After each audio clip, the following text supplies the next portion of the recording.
Hi friends, അസ്സലാമു അലൈക്കും. Welcome back. ഇത് നമുക്ക് രണ്ട് ചേരുവ വെച്ചിട്ട് നല്ല അടിപൊളി ടേസ്റ്റിലുള്ള ഒരു സ്നാക്ക് റെഡിയാക്കിയാലോ.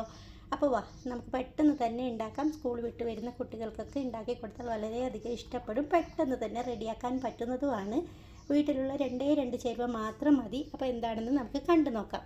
ആദ്യമായിട്ട് കാണുന്ന കൂട്ടുകാർ ആരെങ്കിലും ഉണ്ടെങ്കിൽ ഒന്ന് സബ്സ്ക്രൈബ് ചെയ്ത് സപ്പോർട്ട് ചെയ്യുമല്ലോ. ഒരു പാത്രം എടുക്കുക. അതിലോട്ട് ഞാനിപ്പോൾ അരക്കപ്പ് ഗോതമ്പ് പൊടിയാണ് ഇട്ട് കൊടുക്കുന്നത്. നിങ്ങൾക്ക് വേണമെങ്കിൽ മൈദയും ഉപയോഗിക്കാം. ഞാനിപ്പോൾ ഗോതമ്പ് വെച്ചിട്ടാണ് ചെയ്യുന്നത്. രണ്ട് ഇൻഗ്രീഡിയൻസ് ഞാൻ തമ്മിൽ പറഞ്ഞ പോലെയാണ് ഇത് നമുക്ക് ആവശ്യമുള്ള ഉപ്പ് ചേർത്ത് കൊടുക്കാം. ഇത്രയും മതി. ഇനി കൈ വെച്ചിട്ട് ഉപ്പ് എല്ലായിടത്തും ആക്കി കൊടുക്കണം. ഇനി നമുക്ക് 1 ടീസ്പൂൺ മാത്രം നെയ്യ്, ഇത്രയും മതി. എന്നിട്ട് എല്ലായിടത്തും ഇതേപോലെ ഒന്ന് മിക്സാക്കി കൊടുക്കുക. പിടിക്കുമ്പോൾ അത് ഇങ്ങനെ ഒന്ന് കിട്ടണം. അപ്പോൾ എല്ലായിടത്തും ഈ നെയ്യ് ആക്കി കൊടുത്തതിന് ശേഷം നമുക്ക് വെള്ളം ഒഴിച്ചിട്ട് ഒന്ന് ചപ്പാത്തിയുടെ ഡോ പോലെ ആക്കിയെടുക്കണം.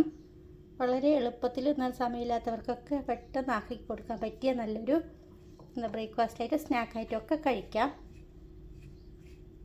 നല്ല സോഫ്റ്റിൽ തന്നെ കുഴച്ചെടുക്കാൻ ശ്രദ്ധിക്കണേ. നല്ല സോഫ്റ്റായിട്ട് കിട്ടിയിട്ടുണ്ട്. ഇനി നമുക്ക് എത്ര എണ്ണം ഉണ്ടാക്കുന്ന അത്രയും ബോളാക്കി മാറ്റാം. ഇപ്പം ഞാനിവിടെ 3 എണ്ണമാണ് തയ്യാറാക്കുന്നുള്ളത്. അതിൻ്റെ പേരിലാണ് ഞാനിപ്പോൾ അരക്കപ്പ് പൊടി എടുത്തിട്ടുള്ളത്. നിങ്ങൾക്ക് കൂടുതൽ വേണമെങ്കിൽ 1 കപ്പ് പൊടിയെടുക്കാം. അപ്പോൾ 6 എണ്ണം കിട്ടും. ഇനി നമുക്കിതൊന്ന് പരത്തിയെടുക്കണം. ഇതിലോട്ട് അല്പം പൊടിയിട്ടിട്ട് വേണം ഒന്ന് പരത്തിയെടുക്കാനായിട്ട്. ഒരു സ്ക്വയർ ഷേപ്പിലാണ് പരത്തിയെടുക്കേണ്ടത്. ആദ്യം ഇങ്ങനെ ഒന്ന് വട്ടത്തിൽ പരത്തിയതിന് ശേഷം നമുക്ക് ഒരു ഷേപ്പാക്കി കൊടുത്താൽ മതി. ഞാനിങ്ങനെ പരത്തിയെടുത്തിട്ടുണ്ട്. ഇനി നമുക്ക്, ഞാൻ പറഞ്ഞില്ലേ, ഒരു റെക്റ്റാങ്കിളോ സ്ക്വയറോ പോലെ ആക്കി കട്ട് ചെയ്താൽ മതി. അപ്പോൾ ഞാൻ 3 എണ്ണം ഇതേപോലെ ഒന്ന് സ്ക്വയറായിട്ട് പരത്തിയെടുത്തിട്ടുണ്ട്. ഇത് ഒരുപോലെ കിട്ടാൻ വേണ്ടിയിട്ട് ഒന്ന് പരത്തിയതിന് ശേഷം ഒന്നിങ്ങനെ വെച്ച് കൊടുത്തിട്ട് അതേ ഷേപ്പ് എടുത്തിട്ട് കട്ട് ചെയ്തെടുത്താൽ മതി കേട്ടോ. അപ്പോൾ കാണാൻ നല്ലൊരു ഭംഗിയാണ്. അതിന് വേണ്ടിയിട്ടാണ് ഇങ്ങനെ ഞാൻ പറഞ്ഞു തരുന്നത്. ഇതവിടെ ഇരിക്കട്ടെ. നമുക്കിനി പാത്രം എടുക്കാം. ഇതിലോട്ട് 1 കോഴിമുട്ടയാണ് വേണ്ടത്. അത്യാവശ്യം വലിപ്പമുള്ള മുട്ട. അതിന് പേരിൽ ഞാനിപ്പോൾ 1 എണ്ണമാണ് എടുത്തിട്ടുള്ളത്. നിങ്ങൾ കുഞ്ഞു മുട്ട ആണെങ്കിൽ 2 എണ്ണം എടുക്കണം. ഇതിലോട്ട് നിങ്ങൾക്ക് രാവിലെ ബ്രേക്ക്ഫാസ്റ്റ് ആണെങ്കിൽ 1 നുള്ള ഉപ്പ് ചേർത്ത് കൊടുക്കാം. അല്ലെങ്കിൽ വൈകുന്നേരത്തെ ചായയുടെ കൂടെ കഴിക്കാനാണെങ്കിൽ, സ്കൂൾ വിട്ട് വരുന്ന കുട്ടികൾക്കൊക്കെ കൊടുക്കാനാണെങ്കിൽ വേണമെങ്കിൽ നമുക്കിതിലോട്ട് പഞ്ചസാര ചേർക്കാം. ഞാൻ 1 ടീസ്പൂൺ പഞ്ചസാരയാണ് ചേർത്തിട്ടുള്ളത്. നമുക്കിതിനൊന്ന് കലക്കിയെടുക്കണം.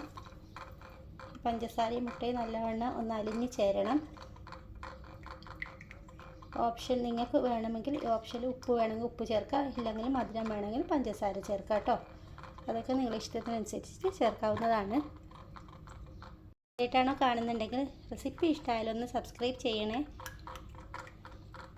മുട്ടയും പഞ്ചസാരയൊക്കെ മിക്സായിട്ടുണ്ട്. ഇനി നമുക്ക് ഞാനൊന്ന് ചൂടാക്കാൻ വെക്കാം. ചൂടാതിന് ശേഷം ഇതിലോട്ട് 2 ടേബിൾ സ്പൂൺ ഓയിൽ ഒഴിച്ച് കൊടുത്തിട്ടുണ്ട്. മുട്ടക്കൂട്ടിലോട്ട് ഈ പരത്തി വെച്ചിട്ടുള്ള ചപ്പാത്തി ഉണ്ടല്ലോ, അത് നല്ലവണ്ണം ഇങ്ങനെ ഒന്ന് മുക്കി കൊടുക്കുക. 2 സൈഡിലും മുക്കിയെടുക്കണം. പൊട്ടിപ്പോകാതിരിക്കാൻ ശ്രദ്ധിക്കണം. നല്ല സോഫ്റ്റ് ആയതിൻ്റെ പേരിൽ ഇനി നമുക്ക് ആ ചൂടോടെ തന്നെ ആ പാനിലോട്ട് ഇട്ട് കൊടുക്കാം.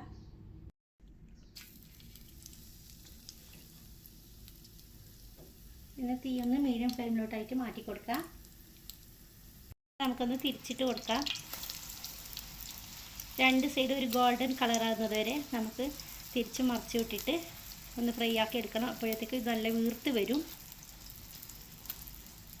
വേണമെങ്കിൽ ഇതിന് മുകളിലോട്ട് കറുത്ത എള്ളിട്ട് കൊടുത്താലും നല്ലതാണ്.